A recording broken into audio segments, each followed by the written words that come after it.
Mandek nang kene, mandek kesel kok. Iso ngoyak aku wis iki. Yo, ayo manut karo aku. Anggir Antasena. Heeh, Mak Cilik. Anggir karo kaca. Iya, Paman. Anggir Antarja. Iya, Paman. Lenggah wonten ing mriki. Ya mung ngisis wae kok. Ora apa-apa. Kok kayane ana masalah karo Bagong. Badhe kula rampungi. Ya dilampungi. Rampungi Gong, nek ana perkara dilampungi ben gek padhang kahanane. Siap. Karepe piye Mak Cilik terus tok tanting wae. Oke. Karepe piye kowe?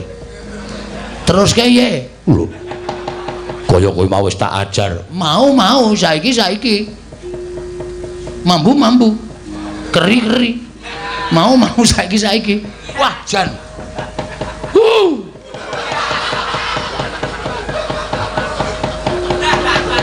rada mundur le mayang pemlekan yen ngono kowe wani harus diaki sing tak wedeni awamu ora minggat suara paku wis gawe wirang Setyaki kene marganing patimu panggal tayone lho wani tenan kowe kuat nadai kekuatane ndara-ndara aku sing lenggah nang mburi iki kelakon kowe boyong Bagong lho nggih apa Mak Cilik Bagong kok nandangi kados ngaten ya pancen tenan kok nek Mak Cilik arep ngantemi Bagong sing diantemi aja Bagong ning Antasena sing mbok jotosi Kakang Garwaca sing mbok jotosi Kakang Antarja sago dadi sulihe Bagong dijotosi Mak Cilik Setyaki. Wah. Ampun ngoten nggih. Njenengan mriku kok kados ngaten. Iki tenanan. Tenanan ora ming guyon. Mula manut wae Mak Cilik wis. Kersane piye arep dijotosi nek perlu sampean nggawa godhong si kuning. Ning sing duduk ya aja Bagong. Antarja, Antasena, Gatotkaca. Ya to Kang? Ya Dimas. Lah piye? Sida ora? Kok pucet? Kok saged ngaten? Merga Bagong kuwi abdiku, Lek. Bagong kuwi abdine Pandhawa. Aku ora ketang sithik tau tate digudang Bagong. Tau dimong karo Bagong. Mula nek ana wong sing arep ngendak sikur karo Bagong, aku ora trima. Semono uga Kakang Garwaca Kakang Antarja ya ngono, rumangsa wis tau dimong Bagong. Nek ana wong sing arep ngantemi Bagong, mesthine do mbelani ora trima. Bagong iki tukang pamomonging anak-anak Pandhawa kok arep dijotosi sak penake dhewe. Apa nek kira-kira Mak Cilik ora tegel jotosi Antasena, Gatotkaca Antarja dicoba wae. Njajal Bagong ora sah gelut ning mungsuhmu aku wakile Bagong. Ya coba ye. Yo piye? Wong iki nek ora salah iki nek ndi-ndi dibantu karo wong. Ora kok mung sak kepenakmu dhewe dumeh didhawuhi karo kakane terus Bagong iki mergane patimu. Boten derek aku. Saiki piye? Kowe ngomong apa saiki? Ayo muni ya. Muni ya, guys. Iya. Ya piye ora ya. Ya wis. Ya wis piye? Ya wis Bagong aku ora sida mula sara karo kowe. Piye kok ora sida iki wah kene wis mempeng e. Kene wis nyewa tukang pukul 3 e. Pukul batu bata, pukul batu kali, pukul gundulmu. Rasa nesu ngono kok nesu ora. Nek sampeyan ora arep melu perkara iki wedi karo putra-putra Pandhawa mundur. Ngono aku ditimbali kok ora Bundarawati. Iso alasan to. Mula ana tetembungan 1001 alasan. Mundur, Bagong ampuh apa piye wis terserah. Ning sing penting sampean aja nganti nyekel karo Bagong. Nek sampean ndemok kulite Bagong mungsuhe lancur Pandhawa Ndara Setyaki.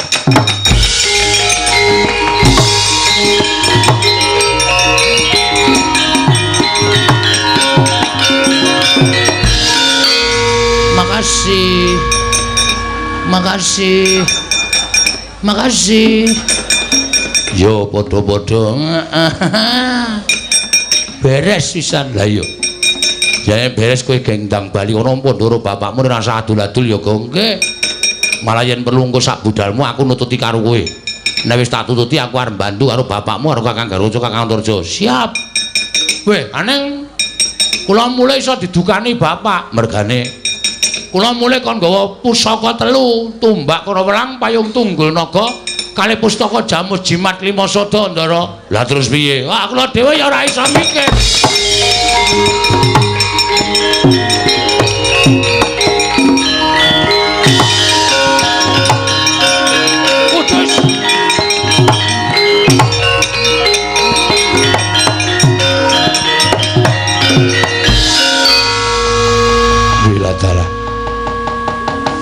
Tumbak Karawelang, payung tunggul naga, pustaka jamus 5 sada. Kok tanpa kenyono-nyono kok kaya melu lakumu kok. Kula ya ora ngerti kok. Kula ora nggawa besi brani lho. Iya. Kok iso detekan kene lho. Ning ora memper. Mergo kuwi tak kandhani kok. Pusaka 3 kuwi janjane ora pusaka, ning kedadian saka ratu-ratu sing ampuh jaman semono. Ratu sing digdaya. Kula wujuding pusaka ning panggraitane tanpa beda kaya menungso. Ngono ya? Iya. Wis rasa dadak wedi. Pusaka 3 boyongan ning Karang Kadempel, sakpungkurmu aku nusul karo kowe. Monggo yen perlu bapak karo sinuwun Prabu Puntadewa, Siwa Ngamarta tak suwune supaya tedhak ning Karang Kadempel. Estu nggih, Den? Iya. Nggih nyuwun pamit niki pusaka kula gawane kula tak bali matur karo bapak. Ya sing ati-ati go nggih.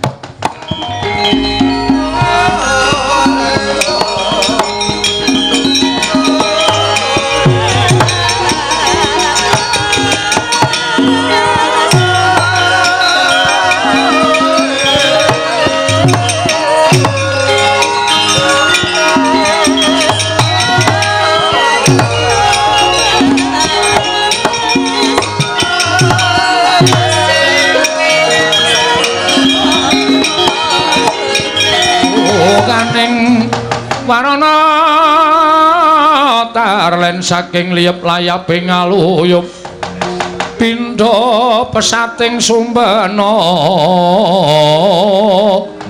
sumusuping rasa jati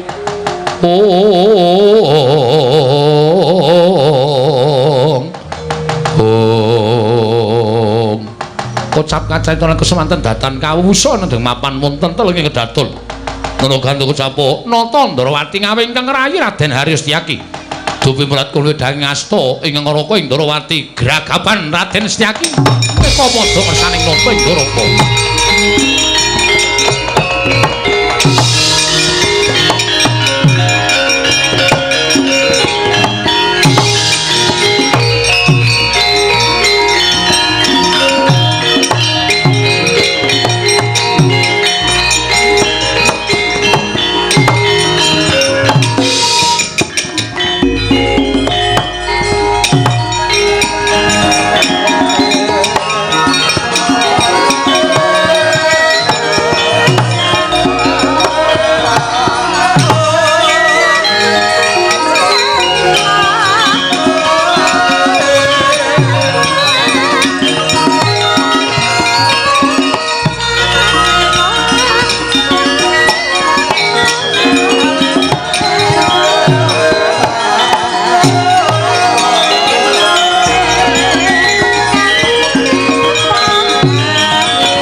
Kresna sinayeng manggelung mintonaken dewi kramanira kang kumitiraning asta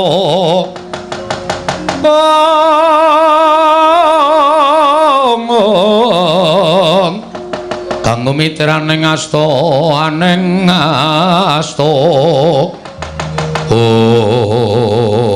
Setyaki boten timbalan kaget kowe tak timbali Gurawan rasing manahipun ingkang rayi Prabu kepareng wiji dating ingkang rayi pun Setyaki kepareng kula Cemadung dawuh kowe tak kandhani ya Yayi iki mau nggonku suwanane negara Ngamarta diajak rembugan lan Yayi Prabu Puntadewa babagan pasumenan ingkang sinandhang dening Yayi Darmaji mekaten nanging durung rampung ngene padha rembugan babak anglayoni jujul lan usuli. Sowane Panakawan Bagong yang pengen ngampil wujuding pusaka Ngamarta katelune ya kuwi tumbak Karawelang, payung tunggul naga, pustaka jamus miyang jimat Klimasada kasinggihan mekaten. Bakal kinaryosa ana Kakang Semar nggone mbangun kayangan nanging rasa pangrasaku kok kurang gathuk, aku kurang mathuk lho iki. Kuwatire atiku yen Kakang Semar duwe gegayuhan liyane merga dadak nyuwun ngambil pusaka kateluning negara Ngamarta. Lajeng wonten wigatos menapa? Nggonku matur lan Nyai Darmaji ento aku ora cocok kalan pemanggih Kakang Badranaya kok dadi murinane si Bagong tegese Bagong nesu Setyaki. Bagong nesu iya. Malah sajake ninggal tata krama kelawan nata ing Ndrawati. Dheweke sumpah yen to bali ning saka negara Ngamarta bakal wadul kelawan bapakne. Yen to nata Ndrawati ora sarujuk lan ora mathuk yen to Semar mbangun kayangan. Lajeng barengipun Bagong oyaken lho iki. Yen wis ketemu kantinen supaya tetep ning negara Ngamarta utawa mbok gawe cara supaya Bagong aja nganti bali, mengko ndak wadul karo wong tuane, mengko ndak kriwikan dadi grojogan geguyut dadi tangisan. Mengko ndak Semar salin perkara kalawan aku. Mekaten kok ora Bu iya. Menawi Bagong berguguk utawaton, tegesipun Bagong wantun kaliyan ingkang rayipun Setyaki, tak paringi purba wasesa. Kang upama mbok pilara aja nganti lara-lara banget. Ning aja nganti ana tetes sing getih. Mriki ngestaken dawuh nyuwun pamit. Sing ati-ati aja kaya bocah cilik Setyaki.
Mangusa muyung ambrengeng kadi karonaning kaswase dosang kanda astrat maca lengleng lalu mangulati surya mangrangsang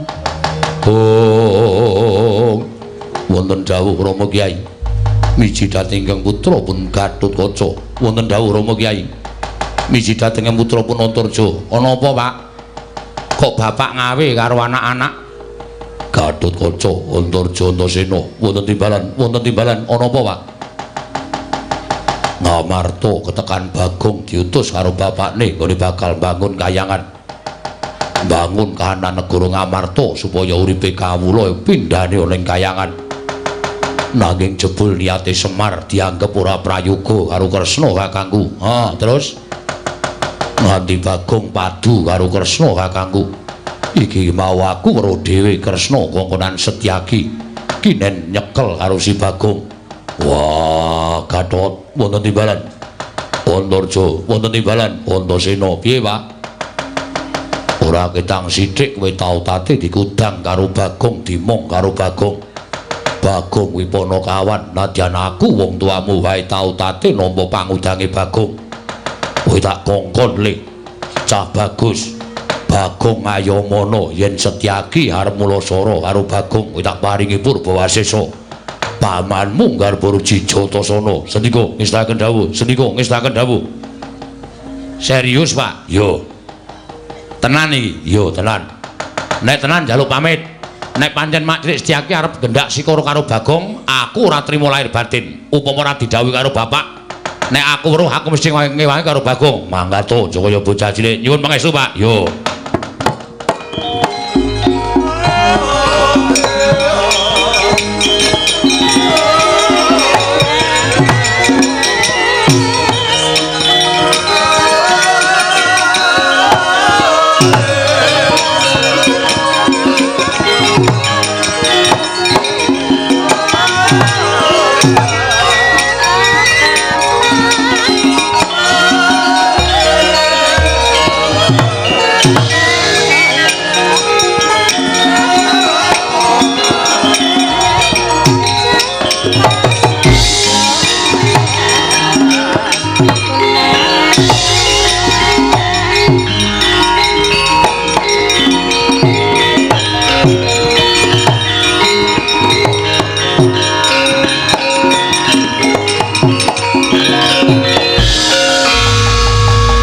dadi tekan semono Sinuwun Ndarawati le mikir karo bapak ya. Aku kok dadi ora nganti kentekan pikiran ning gagas karo Sinuwun Kresna. Iya, ya bapak dianggep arep duwe niat liya. Dume bapak ngersake pusaka 3, Tumbak Kara Welang Payung Tunggul Naga, Pustaka Jamus Jimat Kelima Sada. Ak kandhake Semar tenan kowe Sinuwun, yakin. Bapak ki nek wis nesu ngedape-dapi nggilani. Malah sisan gawe aku tak weruh. Nek pancen Ratu Ndarawati ki iso menang karo bapak tak delok kaya ngapa kahanane. Pak. Mir. Aku mulai, Pak. Aku arep lapor karo kowe, Pak. Ki ana kahanan sing kaya ngene iki, bapak mikire piye? Nek bapak ora trima tak kon nyambut gawe dhewe. Nek aku karo Sinuwun Ndarawati aku jelas kalah. Aku matur ngersane bapak, Pak.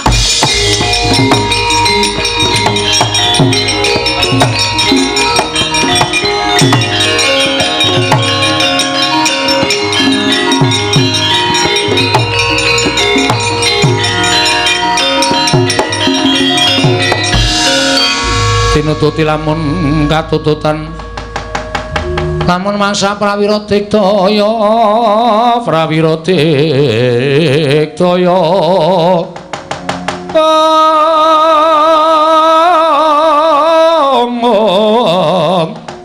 ora nanggono magawe gelar irawang-wang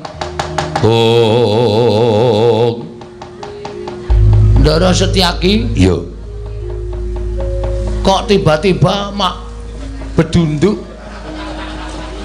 apane sampeyan iki lho kondur teko mak bedengus kaget e kula Bagong non warendi wangsul bali ngopo ampun yaketen kena ora entuk angkutan malah ora tekan ngomah kula aku tak takon karo kowe bali arep ngopo ajeng matur kalih bapak matur perkara apa wah niku rahasia blok ora non blok ora bloko takon dosa aku tegel karo kowe yen bloko tak jempalani Bagong mangke yen to niki masalahe napa kok ngerti-ngerti dijempalani ora ngerti kenthang kimpuling lelakon pojok pleret ing kanan kok ngerti-ngerti kula ajeng dituthuki niku masalahe napa monggo nek kula ajeng diantemi monggo ora masalah kula ikhlas nek kula salah aja kok diantemi lebokke paku jaran kula disiksa nek pancen Bagong luput ora masalah ning ora salah ora kleru dijotosi niku terus pripun le mikir apa ora rumangsane kleru mboten kowe mau ning kedaton omong piye wah werna-werna lali punan pun sore wau wis kliwatan limbukan barang wis ra iso mikir kula Bagong nun aja sembrono kula mboten sembrono kowe mau ning kedaton matur karo Kanjeng Koko Prabu Ndarawati nek kowe arep bali ning Karang Kadempel nggih arep wadul karo bapakmu perkara Sinuwun Prabu Ndarawati mambeki kekarepaning Kakang Semar nggone bakal bangun kayangan ya apa ora kowe lha kok ngertos sampean ngerti wae terus rawuh sampean mriki aku didhawuhi supaya nyekel kowe lho iki piye ta iki kok sampean nyekel kula niku salah kula teng pundi ora sandadakon salah yen kowe wadul karo bapakmu yen bapakmu nesune karo Koko Prabu Ndarawati mengko kriwikan dadi grojogan geguyon dadi tangisan Semar iso mungsuh Koko Prabu Ndarawati pancen kuwi sing tak jarak aku saiki arep kepengin weruh Semar karo Kresna iki digdaya sapa ya ben padha-padha pamomonging Pandhawa Kresna pujangganing Pandhawa Semar pamonging para Pandhawa nek gelut menang sapa Bagong nun kowe aja sembrono iki lagune Mas Mantos ora usah kepenakmu dhewe Koko Prabu Ndarawati dawuh karo aku supaya kowe tak bondo sawetara wektu weh la iki berarti pancen wis numusi lek ngimpi dirubung sendok mau bengi edan tenan dirubung penari sendok wah terus nek kula bangga tak rampungi nek kula pasrah kowe tak bondo oke wis ben mudhar nek kene mbok men wis tak niati ora tau mlebu ning cangkeme Sencaki lho Omeng lambeku terus sing klebon laron apa mergo aku ki gragas wae ya. Larone ki ngerti mlebu ning cangku aku apa-apa tak pangane. Urip mateng tak pangan abel. Bagong malah malang kerik wae. Yen ngono kowe wani karo Setyaki. Den. Cacing ning aku pidak menungso, ngolet ki ora ngrasake lara, ning butuh males karo sing idak. Mongko cacing ki ra ndek perasaan. Bagong ki wong diparingi perasaan. Aku ki mloro ae masuk angin tak goleke tombo, sontek tak blonyo awakku. Men mari kok mati diame-ame. Manusia macam apa kamu? Gugu karepe dhewe lah.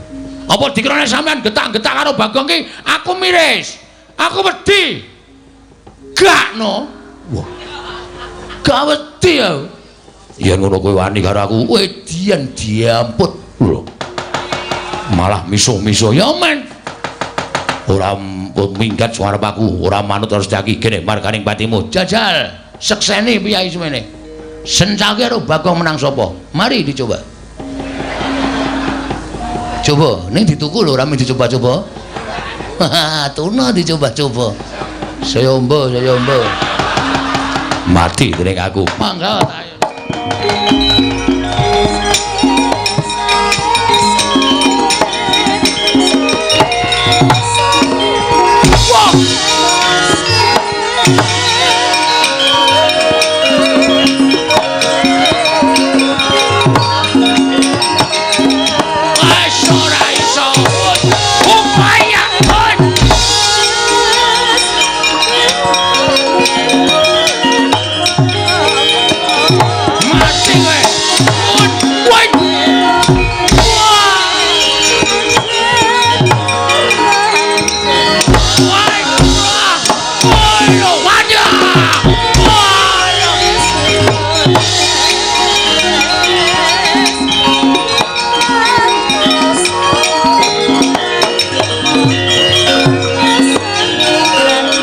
Bajigur keneng terus aku.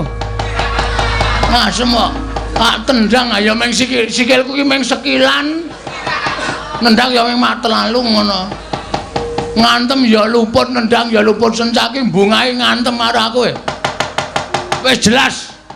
Iya kowe Setyaki. Ayo aja leren maju rene. Njaluk tak ajar, njaluk tak remuk awakmu. Oke. Pisan iki aku kalah. Ning sateruse aku yakin tetep kalah. Mula Setyaki penano neng kono. Nek kowe arep ngajak karo Bagong, nek kowe iso ngoyak Bagong, ayo aku pasrah karo kowe Setyaki.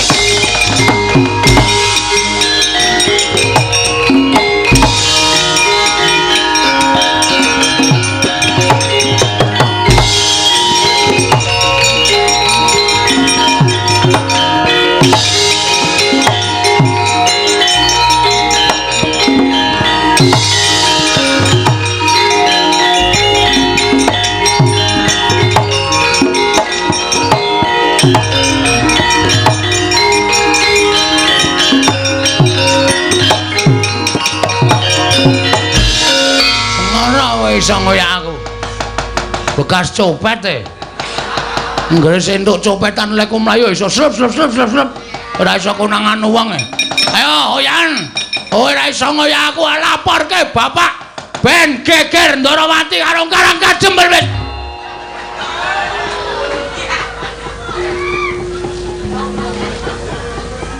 Matek aku. Aku dadi Satpol PP kok ngelumpuk nang kene. Bagong. Anu nggih. Nyuwun ngapunten. Ora apa-apa. Ngopo kok raine pucet? Nggih ketemu karo sampeyan nek. Mriko diajar Setyaki, mriki ketemu Linmas. Modar iku lho, Den. Ora kok ketemu bendarane kok malah nangis. Gong, kowe iki jak omong kok mripate nang ndi-ndi? Ematke bakso e. Wah, wis sakene pucet ngeleh. Wis ora iso nyambi iki engko wis ngrekon. Kuwi itu jatahmu. Engko tak ngono wae, goreng laron e malah. Saya akeh iki. Wis ben ra apa-apa. Kowe ngopo kok bathukmu biru, mripatmu biru? Ning gusine ra abang to? Abang. Mengko nek gusine biru ndak? Waduh lendo wong bagus gusine biru. Ora. Kowe ngopo? Anu diajar Ndara Sencaki. Lho, sida diajar. Wis mau kok ndak sida diajar ora. Lah terus sampean mriki? Aku didhawuhi bapak. Bapak sapa? Ya bapakku. Bapak sampean kok? Lho kuwi piye to? Bapakku rak Werkudara to. Lho, isih ajeg to dengkulmu mlocot. Apa kon ganti bapak mbok menawa kang ibu gareng rapi meneh. Sogo telakmu mudar ora. Kowe mlayu nggih. Wedi. Ya mesti wedi. Aku ora tau iso males e. Anggere ngantem luput cupet. Anggere nendang ya ora kena edan iki. Ndara Sencaki iki duwe aji lembu sekilan. Angger tak antem mesti kurang sekilan, mesti ora kena e. Mergane kowe iki awakmu cupet kabeh kok. Heeh. Ha terus ngene, aku mau didhawuhi bapak kon ngewangi kowe. Kira-kira kowe gelem ora tak ewangi? Serius. Lho tenan, malah ora mung aku Kakang Garusa Kakang Antarja. Kabeh do ngewangi karo kowe. Kira-kira piye? Wani ora? Wani. Ki mbok digoleki lenge ditablek iso ora ta iki? Ya ini kok goleki leng. Lah yo peteng banget to. Ketara kok kowe. Wis kowe ora usah wedi. Wis saiki ning kene tenguk ning ngarepku kene. Engko nek Mak Setiaki tekan kene arep ngajar karo kowe, aku sing arep nandangi. Mbok dilegong, lek cengelmu iki, Gus. Tak ajar kowe ora. Mangkel aku iki tuwae, Mas. Arep sampean iki bentar aku sampean ki nom. Wong tuwa kok kon lek laron. Kaya ngomah ra ono sego. Lah jare sok goreng. Engko. Lah padha wae wong senengane ya doyan kok dadak. Wis ngonten mawon nggih tak tunggune kene. Entene kene. Kira-kira Mak Setiaki ora trimo, omong aku ajari. Omong karo Kakang Garusa ya ben diajar. Omong Kakang Antarja ya diajar. Iki kabeh ngewangi karo kowe.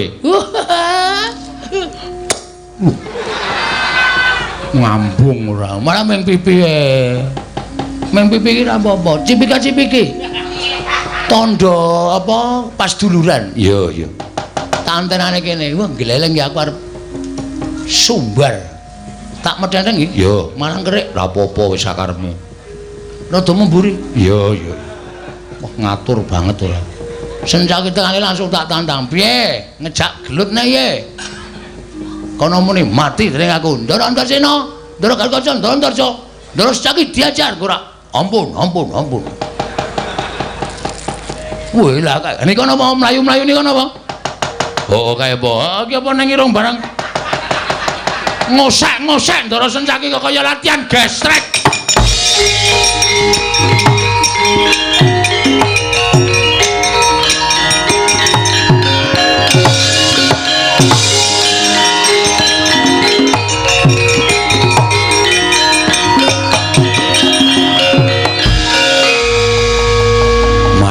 Kene mandek kesel kok. Iso ngoyak aku wis iki. Yo, ayo manuta karo aku. Anggir Antarsena. Heeh, Mak Cilik. Anggir karo kaca. Iya, Paman. Anggir Antarja. Iya, Paman. Lenggah wonten ing mriki. Ya mung ngisis wae kok. Ora ngopo-ngopo. Kok kayane ana masalah karo Bagong. Badhe kula rampungi. Ya dilampungi. Rampungi Gong, nek ana perkara dilampungi ben kek padhang kahanane. Siap. Karepe piye Mak Cilik terus tok tanting wae. Oke. Karepe piye kowe? Terus kaya lho. Kaya kowe mau wis tak ajar. Mau saiki. Mambu. Keri. Mau saiki. Wah, jan.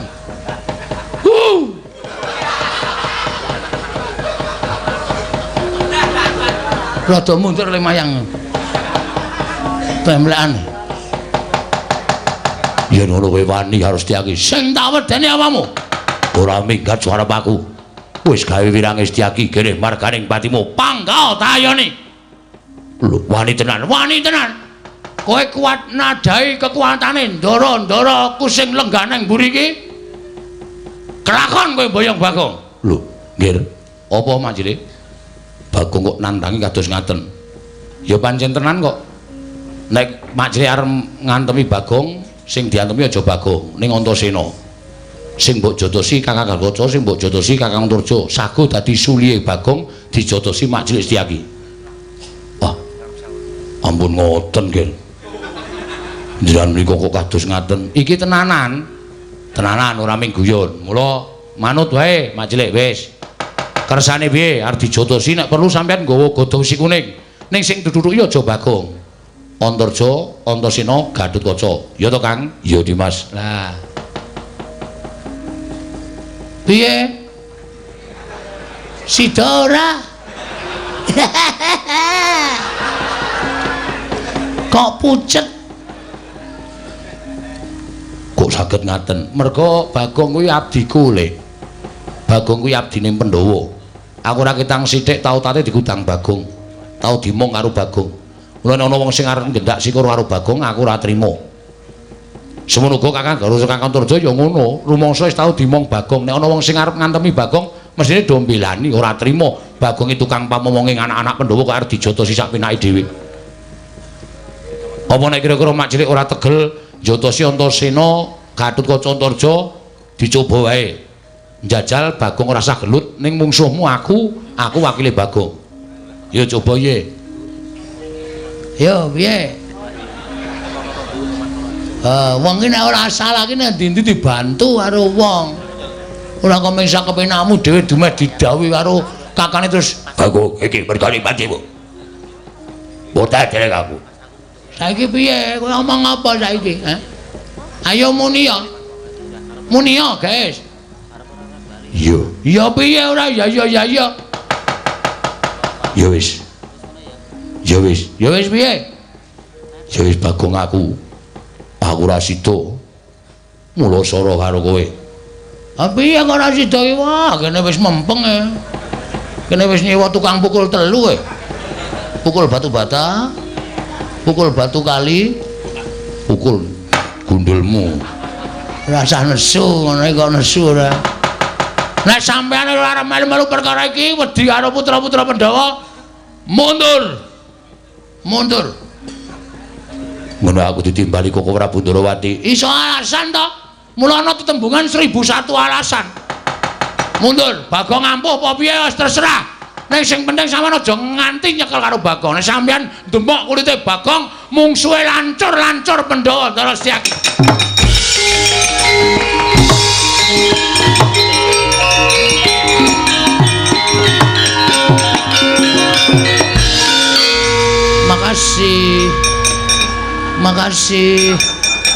Makasih. Yo padha-padha. Beres pisan lha yo. Jane beres kowe gendang bali kono pondoro bapakmu rasa adul-adul ya nggih. Malah yen perlu engko sak budalmu aku nututi karo kowe. Nek wis tak tututi aku arep bantu karo bapakmu karo Kakang Garwaca Kakang Turjo. Siap. Weh, aneng kula mulai iso didukani bapak mergane kula mulai kon nggawa pusaka 3, tumbak Karawelang, payung tunggul naga, kali pustaka Jamus Jimat 5 Sada Ndara. Lah terus piye? Wah, kula dhewe ya ora iso mikir.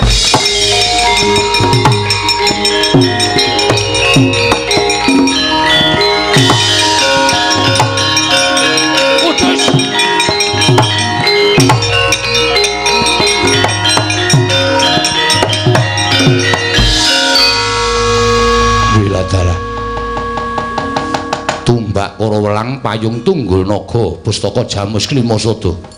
Kok tanpa kenyono-nyono kok kaya melu lakumu kok. Kula ya ora ngerti kok. Kula ora nggawa besi brani lho. Iya. Kok iso detekan kene lho. Ning ora memper. Mergo kowe tak kandhani yo. Pusaka 3 kuwi janjane ora pusaka, ning kedadian saka ratu-ratu sing ampuh jaman semono. Ratu sing didaya. Mula wujuding pusaka ning panggraitane tanpa beda kaya menungsa. Ngono ya? Iya. Wis rasa dadak wedi. Pusaka 3 boyongan ning Karang Kadempel, sak pungkurmu aku nusul karo kowe. Monggo yen perlu bapak karo Sinuwun Prabu Puntadewa, Siwa Ngamarta tak suwune supaya tedhak ning Karang Kadempel. Estu nggih, Den? Iya. Nggih nyuwun pamit niki pusaka kula gawane kula tak bali matur karo Bapak. Ya sing ati-ati go nggih.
Tresna sinayeng manglung mintonaken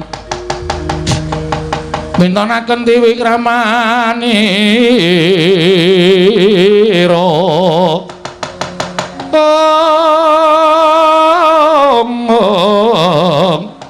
kang mimitran ning asta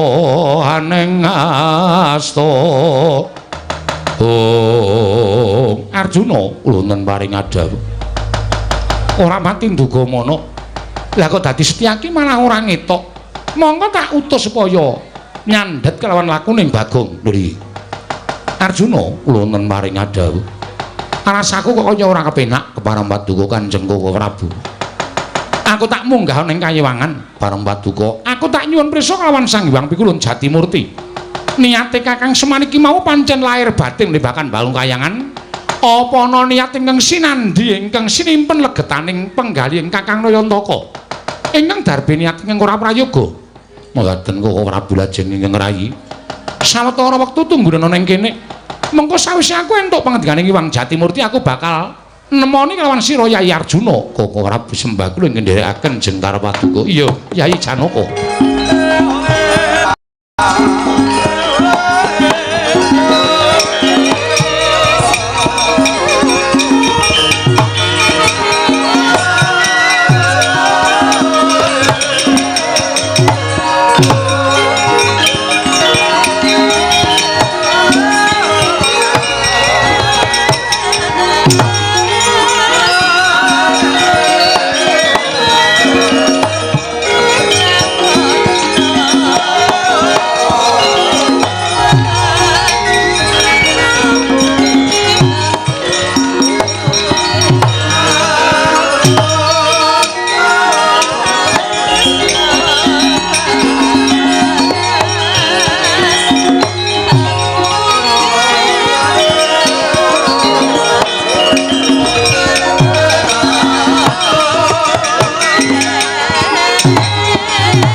Ado Jawata kang amurpa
Amung cipta pukulun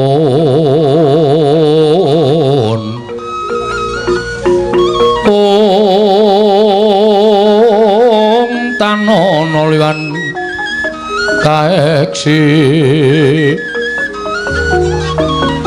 mila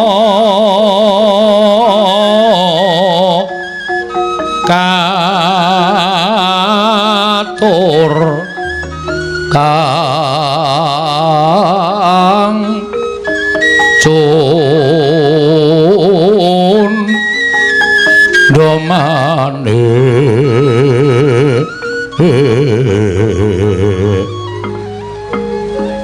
prasasat rageng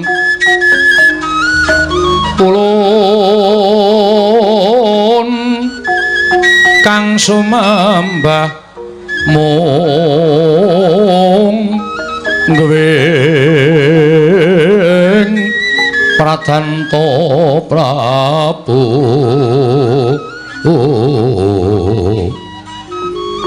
miang kagungan to singsim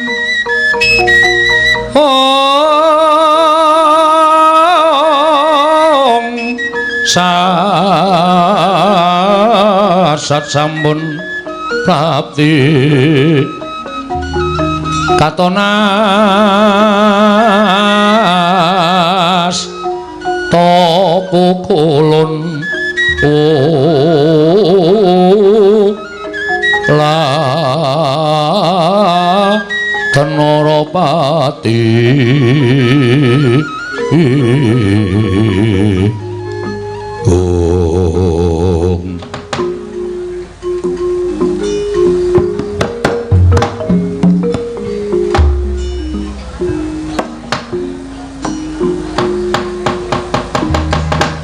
Rama dewaning sun ing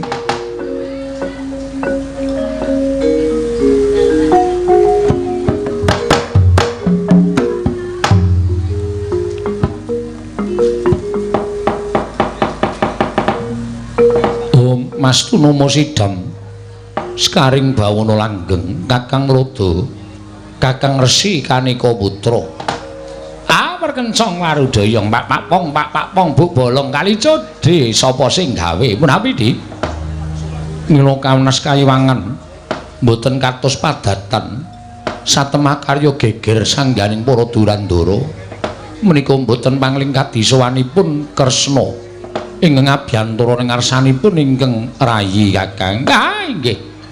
Menika pun sukma wicara ingkang abiyantara mongko kanthi badan wadak. Tumuli katimbalana di menapa wigatosipun Kakang Ruda kasinggihan kasekicakna lenggah. Ah nggih sampun boten kirang prayogi. Kresna padha kanthi harja saprapta kita nggih. Tansah nanging kawidadan niring sambikala sowan kula pukulun. Kemareng kula aturaken sembah sumengkeping pangabekti kula kunjuk. Nyaya Kresna ulun lampa. Akarya bombong tias ulun ora liwat pangestu ulun tampanana. Kula pun dinggo jimat paribeh dayana ning kasantosan pukulun. Apa to kang dadi darunane dening jeneng kita suwan ngabiyantara mongko tanpa tinimbalan pukulun ingin sepisan kemareng ngaturaken sembah sumengkeping pangabekti kula kunjuk ndungkap angka kalih namung kepengin sanget kula nyara widhekaken dhateng gegayuhanipun Kakang Nayantaka inggih Kakang Semar anggenipun lumantar Panakawan Bagong nyuwun ngambil pusaka tetiga negari Ngamarta tumbak Karawelang payung tunggul naga lan pustaka jamus miyang jimat lima sada kinarya sarat tanganipun Kakang Semar badhe ambangun kayangan pukulun kuwatos sing manahipun ingkang putra Indrawati ingkang wayahipun Kresna tembungipun Kakang Semar anggenipun kepengin bangun kayangan menika menawi sakmangke ngantos Kakang Semar menika wantun ngembari dhateng pangwaosipun kayiwangan srana anggenipun badhe bangun kayangan menika menapa boten nami ngasuraken dhateng asma paduka pukulun wonten dungkap ing angka kalih pukulun Kakang Semar menika nadyan titising sanggiwangi semaya menika tasih kadang werdanipun pukulun Manikmaya ewadene wujudipun Kyai Semar menika wadak tegesipun jalma wantah ingkang tansah kedunungan raos tuwin kedunungan wawatekan inggih menika ina lali salah apes kelawan mati kuwatos raos sing manah kula menawi anggenipun nyuwun ngambil pusaka tiga negari Ngamarta menika tumunten dipun ginakaken pakerti ingkang boten kirang prayogi duh pukulun menapa mboten damel banger bacen asmaning kayiwangan jernyatanipun Kakang Semar menika ugi geneping para jawata mlingking saking menika pukulun kula nyuwun dhateng paduka Hyang Ade pukulun keparenga angginakaken permana jatiane dipriksa dhateng gegayuhanipun Kakang Semar menika pukulun leng-leng ing driya mangu-mangu mangunggung ganduan remang lirlena tanpa lelena tanpa kanen yen tan tulusa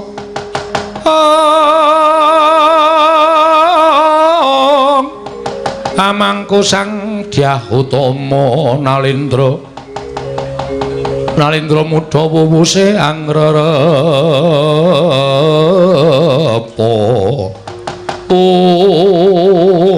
Kresna wonten timbalan ulun ngaturake panuwun ingkang tanpa pepindhan dene jeneng kita wis menehi asarta munjuk atur kelawan panjenengan ulun nggone Kakang Semar bakal duwe gawe bakal mbangun kayangan ing mengkono ndadekake banger bacen asmaning kayiwangan mula Kresna gandeng wis wolawali ulun tansah duarep kelawan Kakang Semar turta ulun tansah kawirangan mula babakan Semar jugar lan mbuyane nggone mbangun kayangan ulun pasrahke kelawan jeneng kita kemarang Maduka kinarya nitik yen to Kakang Semar iku lair lan batin nggone mbangun kayangan apa ora kita kudu bisa nggiri-godha kelawan Kakang Badranaya mula panggiri-godaning Kakang Semar ulun pasrahke kelawan jeneng kita Narayana ngestaken dawuh lajeng para Maduka muduna ana ing jagat ulun paringi parilah kita ngganggu gawe kelawan Kakang Semar nggone bangun kayangan niki ngestaken dawuh pukulun gandeng sawonten waca Paduka Hyang Adipulun kelana kula nyuwun pamit madal pasilan sing ati-ati aja kaya bocah cilik Kresna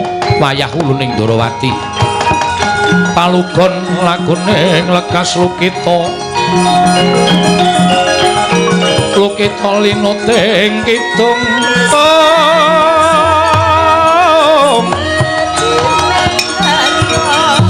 kadung kadereng momong memangon manah rahayu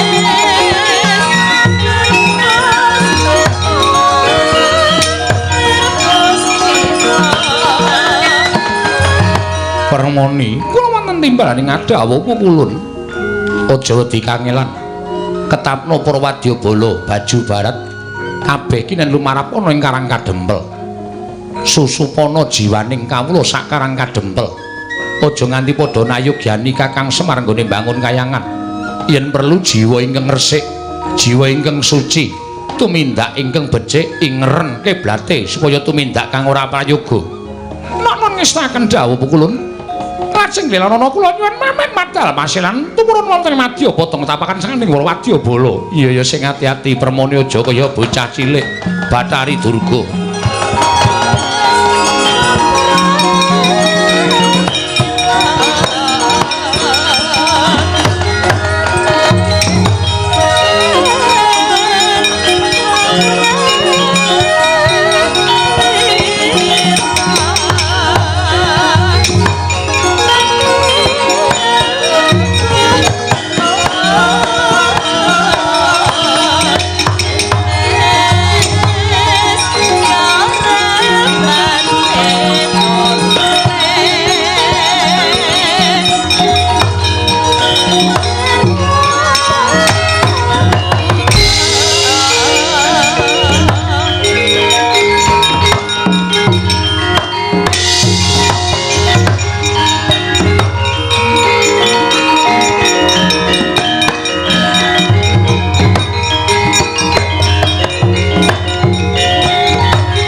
goreng ukara akarana karenan marti siwi sinawung resmining kidung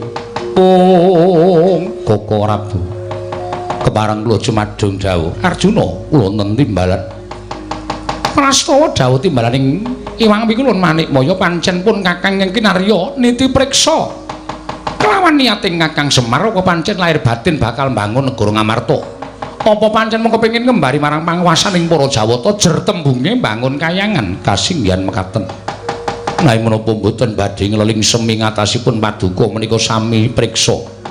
Bilih paduka Kanjeng Prabu Ndorowati teka Girigoda dhateng kejejang utawi gegayuhanipun Kakang Nayantaka. Janaka wonten timbalan.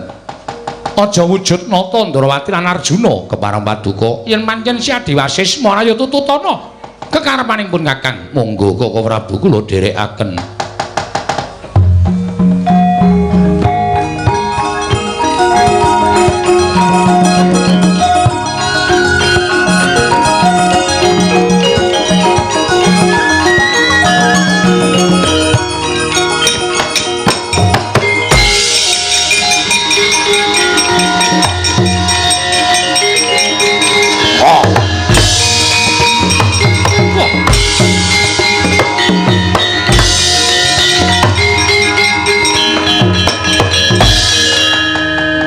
Pandhawa tata Katiwisraya Indriyaksa Sara Maruta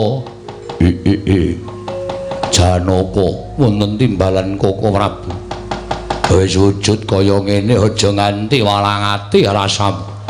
Ayo kaki tututana pun Kakang kowe arep wujud kaya ngapa Janaka?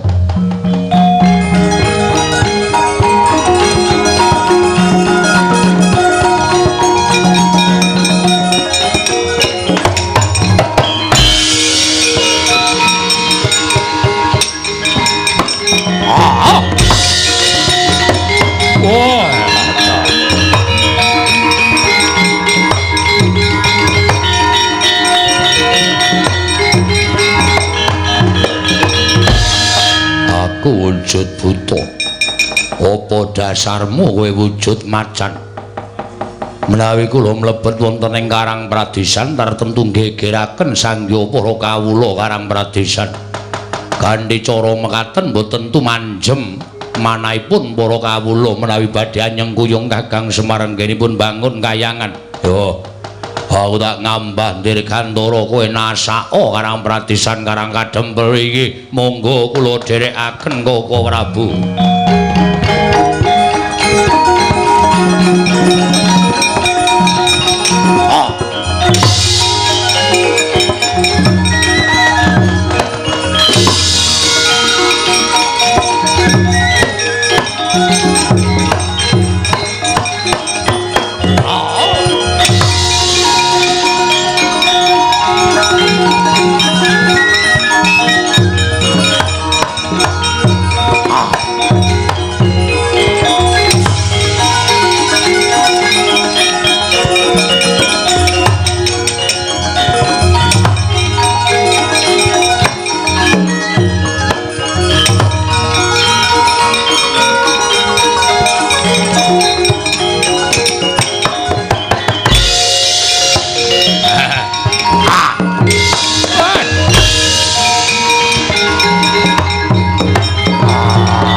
Suta Pandhawa tata Katiwisraya Indriyaksa Sara Maruta Pawana-pana margana samirana lan warayang wonten dawuh Pandya Bedhari wonten timbalan Pandya Bedhari wonten timbalan kabeh para wadyabala rak wiji mbaka siji saka ing dandang mangurip baju barat kabeh wae dina samengko kowe tinimbalan supaya lumarep ning Karang Kadempel ngerti yo yen to Kakang Semar bakal mbangun kayangan mongko nampa ngembandhaw timbalan ing Sang Hyang Jagat Girinata kowe karo aku kenen Girigoda kawula sak Karang Kadempel aja nyarujuki marang apa kang dadi gayuhaning Kakang Semar sranane susupana jiwaning para kawula sak Karang Kadempel ingkang becik gawenen ala ingkang bener gawenen luput ingkang wis bener kiblate ingerna kiblate ya para baju barat. Wah,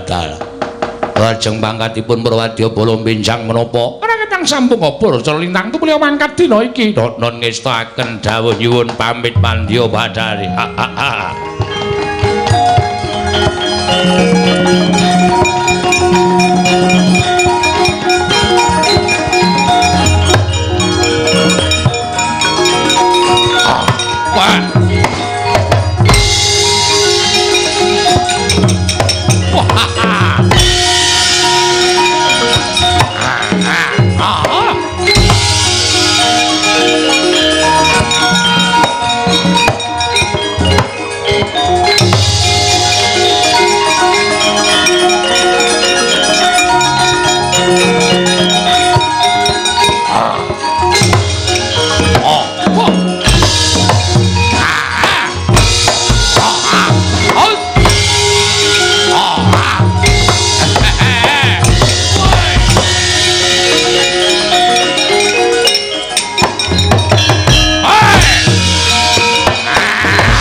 kayon katiyubing angin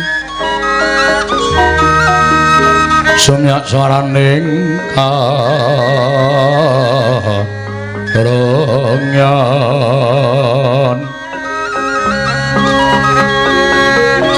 samirana mawur kulawan liris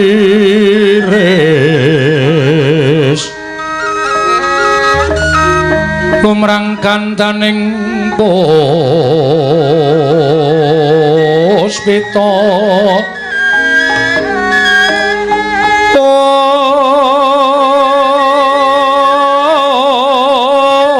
karenggan putyan ilo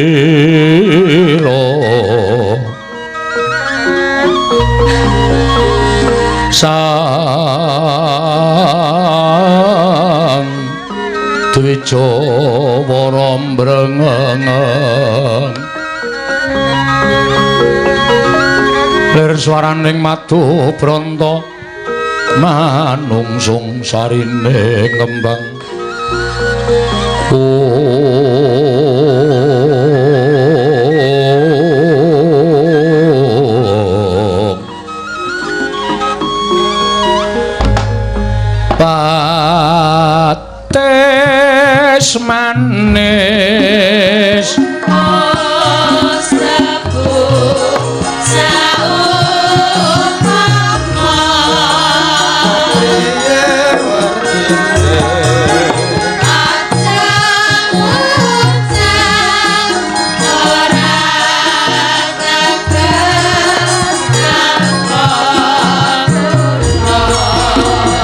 piye karepe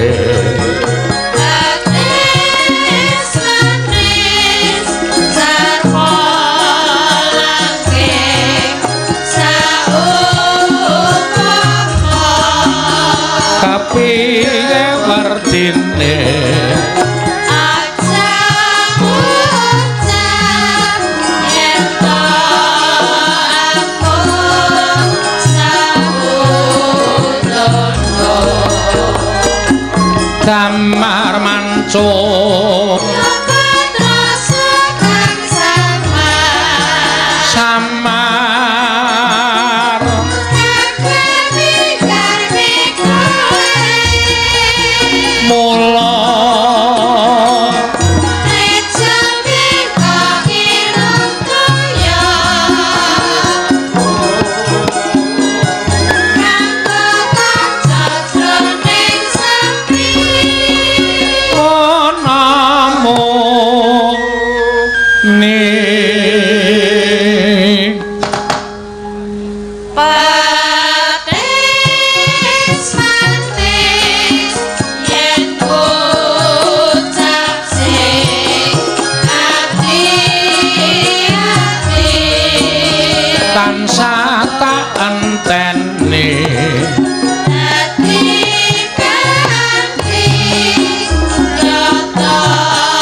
Silebing Sandwang Arka gumantos sing dalu jroning ratri dening wonten ingkang kacarita amung Sandwang Pratangga Pati jemdul saking Brangwetan kalingamiga sarta gunung-gunung parandene bisa mrebawani jagat raya dupi tatasing kamantyan diwasanena wau kawusa wancine wis ngancik goro-goro apa ta pertandhane ingkang goro-goro nalika semanten rampung kinarya ngurmati Wijirer Patmana kawan Kilar Semar Garing Petruk Sumakula Bagong ingkang samejekan madyaning ora romba Wijirer Sanggra Patkuna kawan medal tlatah ngayoja karta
Koten prayetna semuriris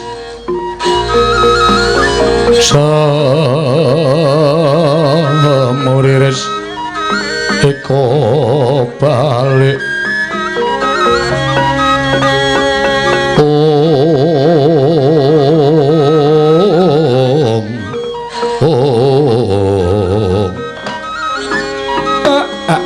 matur nuwun den sampun kepareng rawuh wonten ing Karang Kadempel. Kakang Semarya yumung sejatine bakal nanjihake Kakang. Nanjihke perkara napa?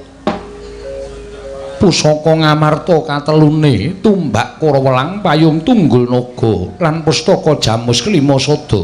Uncat saka pagedhongan pusaka. Apa playune pusaka menyang Karang Kadempel?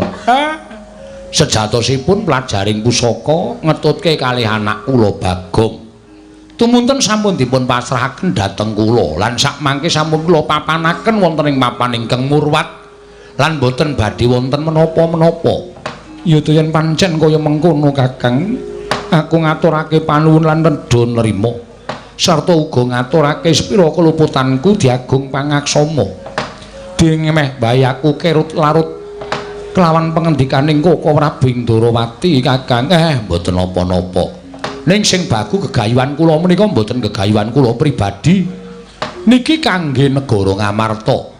Nganti kula rewangi kaya ngeten iki merga gedhening tresna kula kaliyan negari Ngamarta. Pengajap kula kawula sak Ngamarta sami gesang ingkang sae. Embanipun kados wonten ing kayiwangan mboten wonten raos regejegan, mboten wonten raos memungsuhan. Wontenipun namung raos mat sinamatan daya dinayan. Kadidene gesang wonten ing kayiwangan Ndara. Ya to yen kaya mengkono punta sakadang bakal jumurung kersaning Kakang Badranaya. Matur suwun Den. Semareka den prayetna samuriris eka balik titiyani gandayani trisanya purnama sasi kilar-kilaran ing tengah latar milang lintang Bima Sekti. Yen to pancen kaya mengkono klilanana sawetara wektu Punta lan Werkudara bakal cumandha ning Karang Kadempel. Menika langkung prayogi Ndara mi. Latri mesanggrah wonten wingking mriku Den. Kang Yapa Mandra mbyuk gumulung.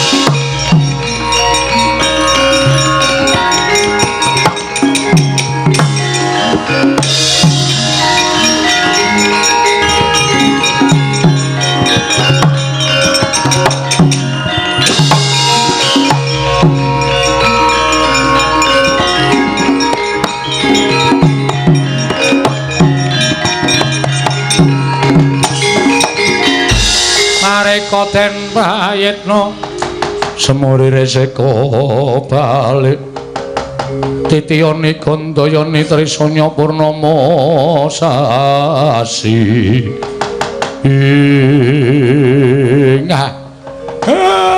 lancur Pandhawa iya kek aku sing sowan yo Kyai Semar aku sing sowan yo Siwana Yantaka aku sing sowan enten apa Gus gandeng kepundhenku Pandhawa Siwa Puntadewa rawuh ning Karang Kadempel kejaba saka kuwi ya bapak wis rawuh ning Karang Kadempel apa sedyane Kakek Semar bakal sinengkuyung dening para Pandhawa utamane kabeh para putra mligine aku Kakang Garut lan Kakang Antarja pun samapta ing gati sawiga ing diri bakal mbantu marang kersaning kakekne Semar Badranaya matur nuwun Den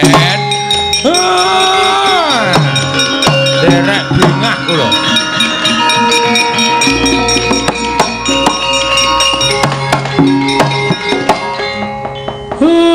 nala gareng Petruk Bagong dalem Pak piye Pak ndaramu nom-noman iki jagung ana sing apik-apik aku tak ketemu karo Sinuwun Prabu Darma Kusuma karo Ndara Werkudara tak rembugan sing becik-becik tak rembugan cara rembuganing wong tuwa oh nggih ngestokke dawuh Pak nggih pangestokke dawuh Den kula titip Karang Kadempel tentrem lan mbotene saka sampeyan lho Ndara ya manut karo kersaning Kakek Semar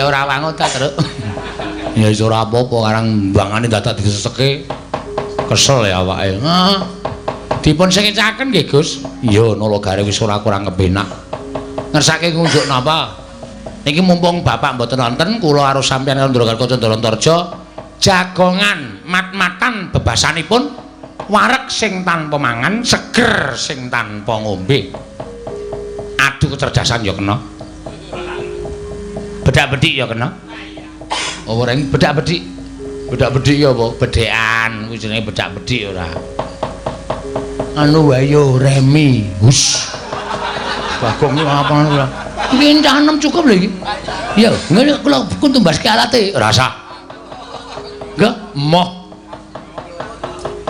kowe tak goleke ciliwik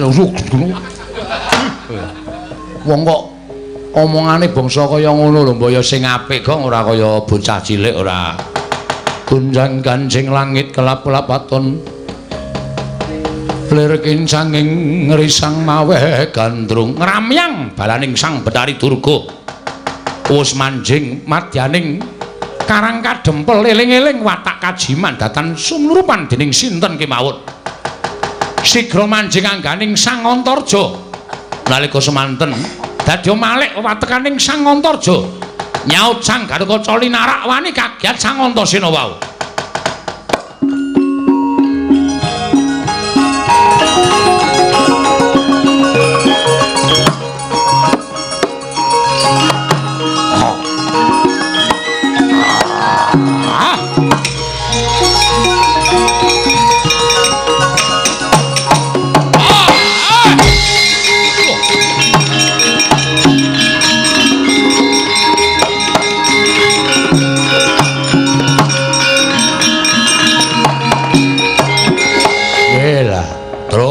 pripun reng apa anu dalem gong piye anu dalem iki ketoke Karang Kadempel ana sing tumindak ora prayoga kecarane Kakang Antarja ora ana apa-apa kok ngreng kaya buta nyaut Kakang Garukaca weh lah ditulungi den mesake ora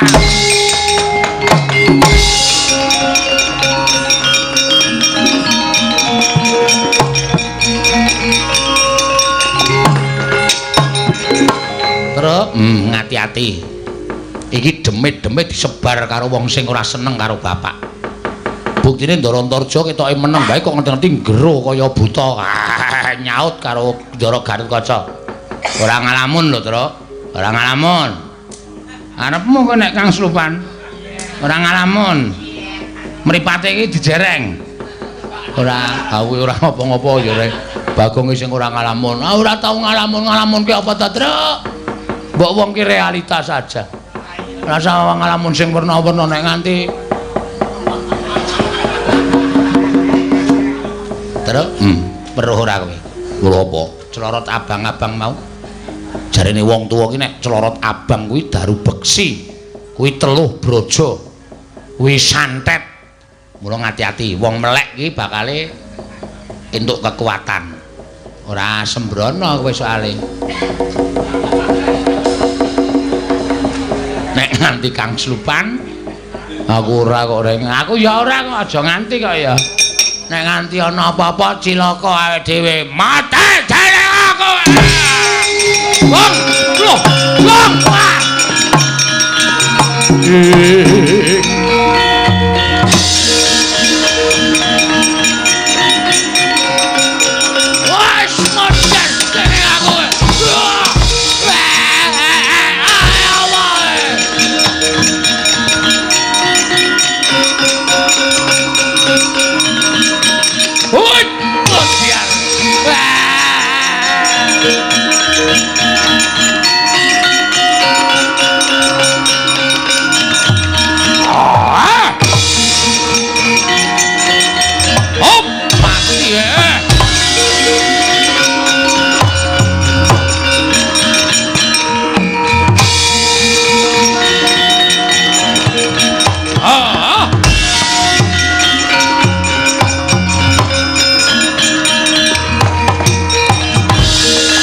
Sambato ora metu saka ragane kakangku Antarja.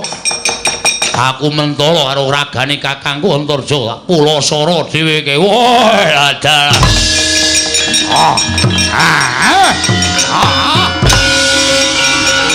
Dimas.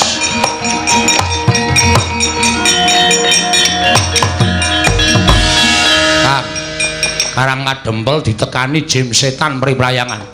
Ora pangling balane Betari Durga. Aja ngalamun Kang ndak Kang Slupan jiwane iblis. Iya Dimas.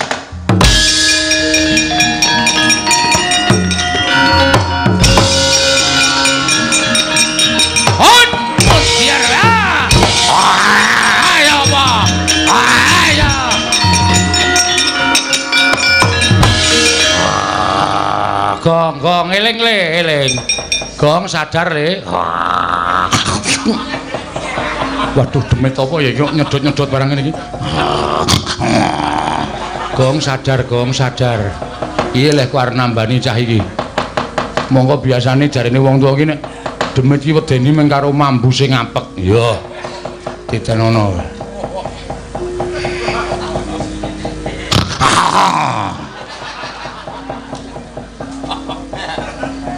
Nek ora nganti meko kae ora.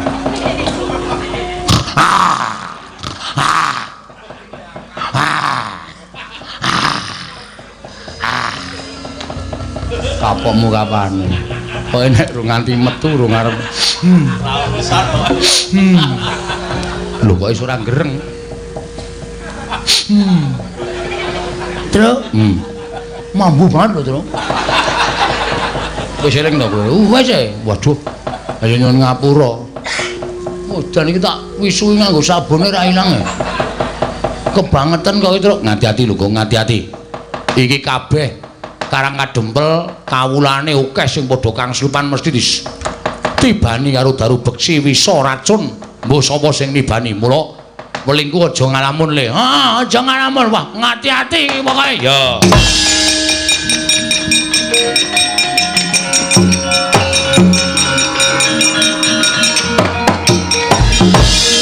Truk, pripun, Ndara? Gong non. Nek kowe nganggo netra batin sawangan. Dampyak laku ning demit simtan priprayangan akeh ora jamak-jamak. Iki nek ora disingkirke dadi maksiat. Terus kowe matur bapakmu, kowe njaluk pusaka bapakmu sing iso ngalahke demit. Saniki? Iya, nggih. Ayo Gong ya.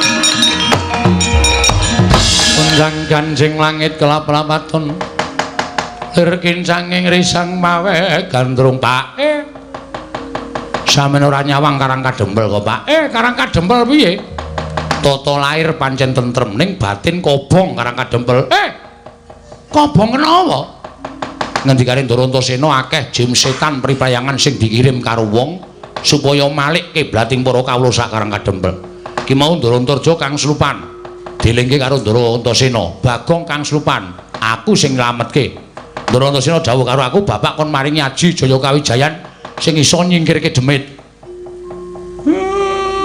apa ya ayo kudu duwe Pak kowe engko nek ketemu demit kowe ndonga Teguh Yuwana slamet saka kersaning Gusti muni ngono engko demite kobong Teguh Yuwana slamet saka kersaning Gusti iso gong dapalke siap Teguh Yuwana slamet saka kersaning Gusti wis ngono kuwi Teguh ayo le yuk Teguh Yuwana slamet saka kersaning Gusti Bagong dapalke Teguh nang gone slamet piye Pak Teguh Yuwana slamet saka kersaning Gusti goblok mantra iki ora dibulan baleni ora ana kekuatane Teguh Yuwana slamet adine Teguh Truk aku ajari Truk ora apal-apal kowe Teguh Yuwana slamet saka kersaning Gusti Teguh Yuwana slamet saka lor ora kersaning Gusti saka kersaning Gusti dapalke Teguh Yuwana slamet saka kersaning Gusti Teguh Yuwana slamet Teguh karo Yuwana slamet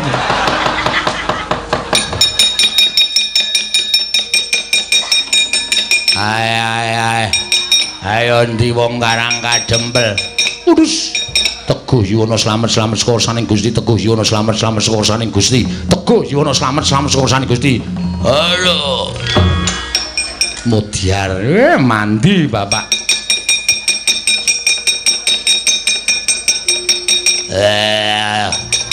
ndi wong Karang Kadempel udus Mas Teguh Teguh Yuwana nang gone slamet utang karo Teguh saka kersaning slamet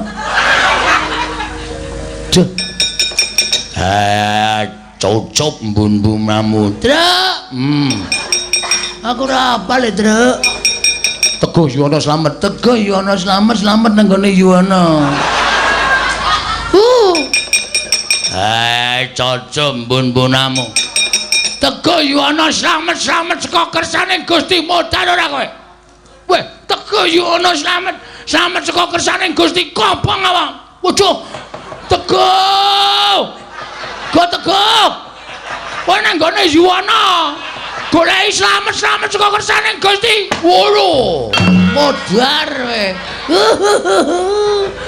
kobong awakmu do melu golek demit apal boreng Teguh Yuwana slamet saka kersaning Gusti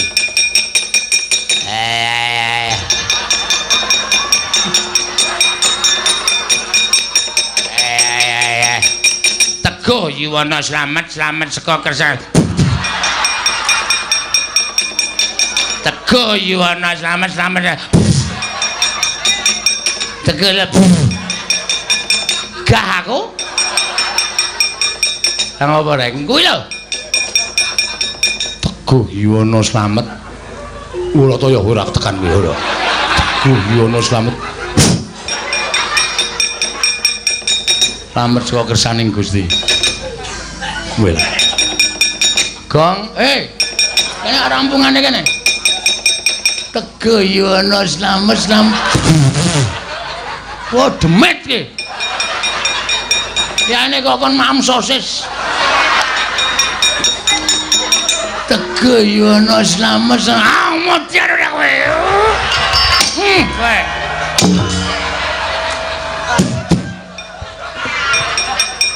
Tok apake gong cokot sisan. Tugel sirahe.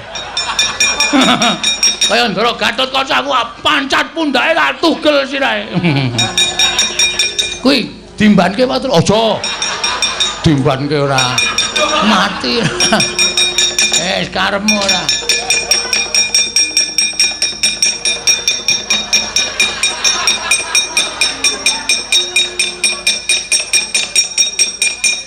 Setan nang ndi akeh banget.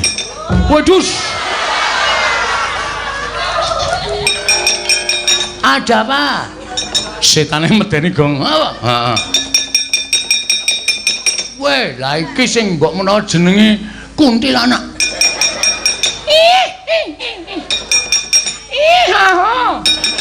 Lho kuntilanak kok guyune kaya seniman.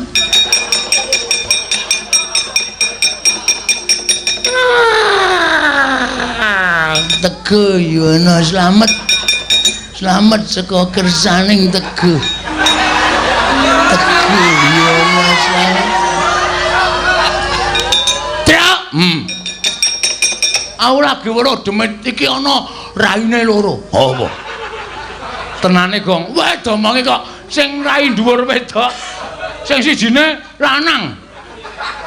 Kok iso? Wah, godhek wae simbar jojot. Tak duwe kok? Ya. Karo donga, ya Teguh Yuwana slamet saka kersaning Gusti. Teguh Yuwana slamet saka Gusti. Tara. Tara kuwi lho. Dibuka karo dicarap to, Pak. Iki nggo sembrono. Teguh Yuwana slamet saka kersaning Gusti. Ora apa-apa. Teguh Yuwana slamet saka kersaning Gusti. Ora apa-apa. Teguh Yuwana slamet. Iki ngapa kok nyokot irung ki ngapa? Gemes aku. Saentuke lah. Ora wani nyokot kono ya nyokot irungmu. Emoh ora jero ora. Teguh Yuwana slamet saka kersaning Gusti. Arep ngapa? Teguh Yuwana slamet saka kersaning Gusti. Meso nyaut. Asine, Tru.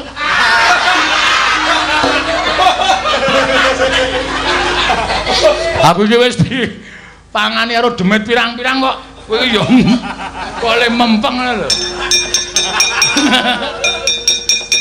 Teguh Yuwana sama cowokane Gusti. Aduh, mati aku.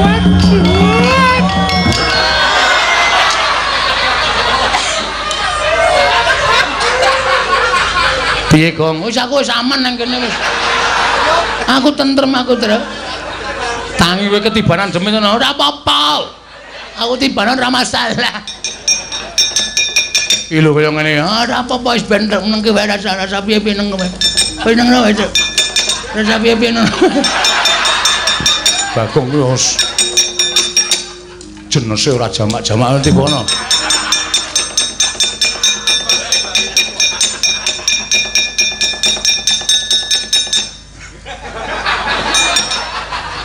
Meso ditadai.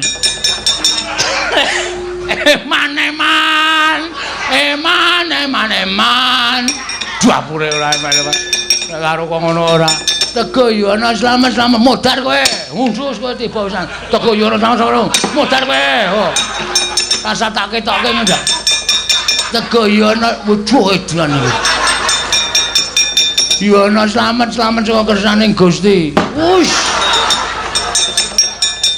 Tru? Demite nggo selang.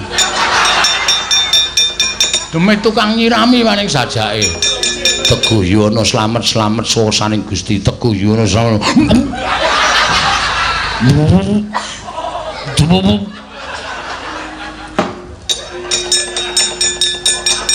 Teguh Yuwana slamet saka kersaning Gusti. Teguh Yuwana slamet saka kersaning Gusti. Teguh Yuwana slamet saka kersaning Gusti. Teguh Yuwana mudiar kowe. Kapokmu kapan?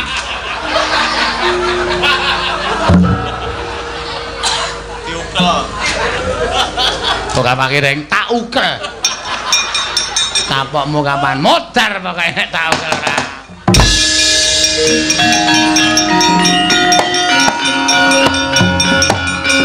Oh. Ah. Oh.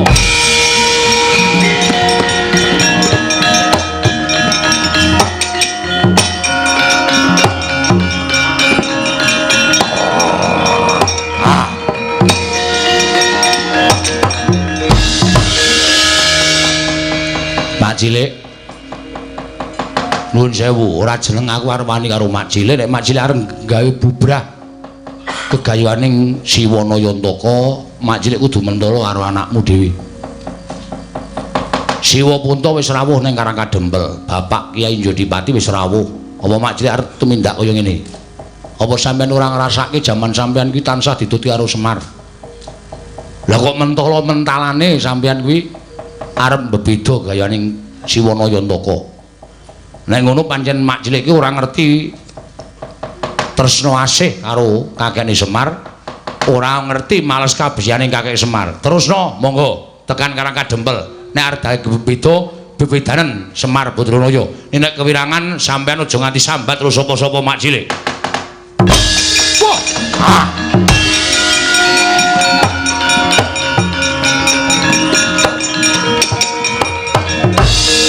Antasena piye?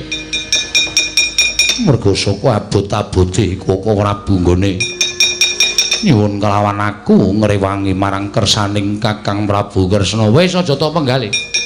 Mundura nyawiji karo para punden Pandhawa. Iya nggih, bocah bagus.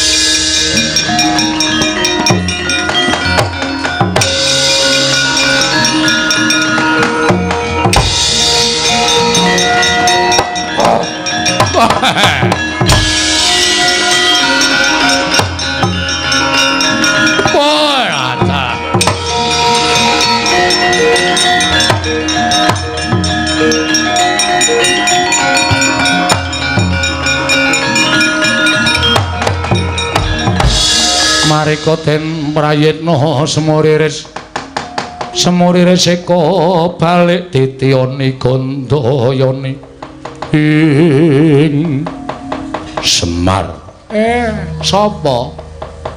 Dekyaka Jajal Werka. Jajal Werka ya. Kok rada kagok nggonmu nganggo tata basane buta, olehmu dadi buta ki rung suwe. Wah. Lah kok dadi kaya mengkono ucapmu? Iya. Mergo aku ngerti karo sampeyan. Nek kula ora ngerti karo sampeyan tangeh kula wani mapake buta sing gedene sementen, mestine Semar bakal tekaning pati. Ning gandeng pasuryan sampeyan iku duwe rasa memungsuhan kali kula, ning batin sampeyan niku ora duwe rasa memungsuhan kali kula. Awi perkara niki dirembug.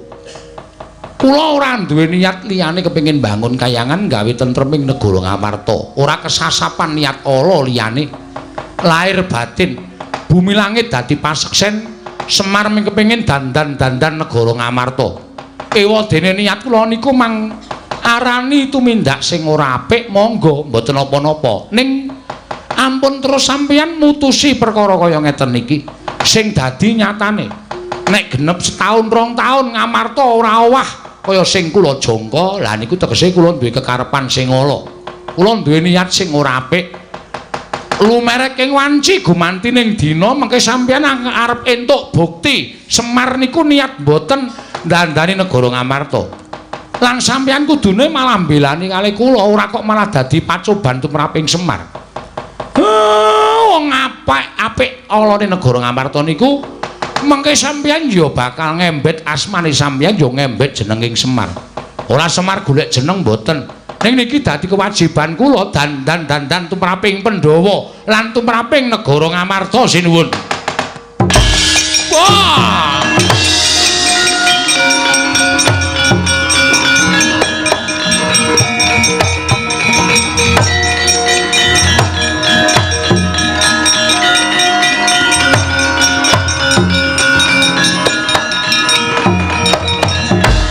Jagat Dewa Bathara, Kakang Semar. Pancen ora tedas dicoba dening apa-apa, tegese niate Kakang Semar kuwi lahir lan batin. Matur sembah nuwun. Yayaji apa wis rawuh ning Karangkadempel sampun? Werkudara iya sampun menyang endi Kakang mriko mlempak teng pendopo Karang Kadempel nika napa Ndara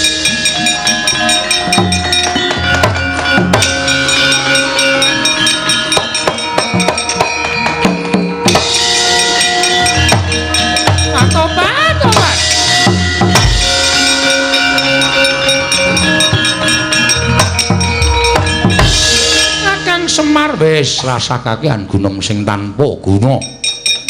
Ayo kowe mulih. Ayo mulih sak wadya balamu dikukuti kabeh. Kowe ganggu gawe kulawargaku sing neng kene, sanak kadang mitra kawruhku sing neng kene. Kowe ganggu gawe katentremaning kulawargaku sawan kene.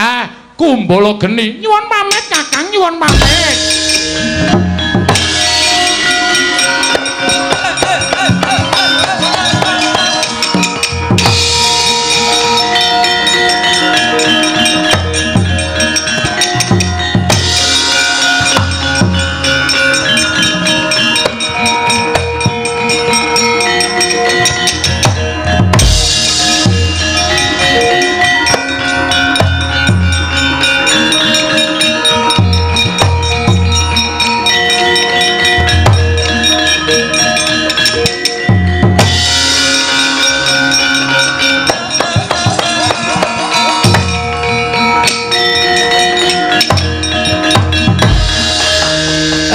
Sedaya wis petingal padhang Ndara.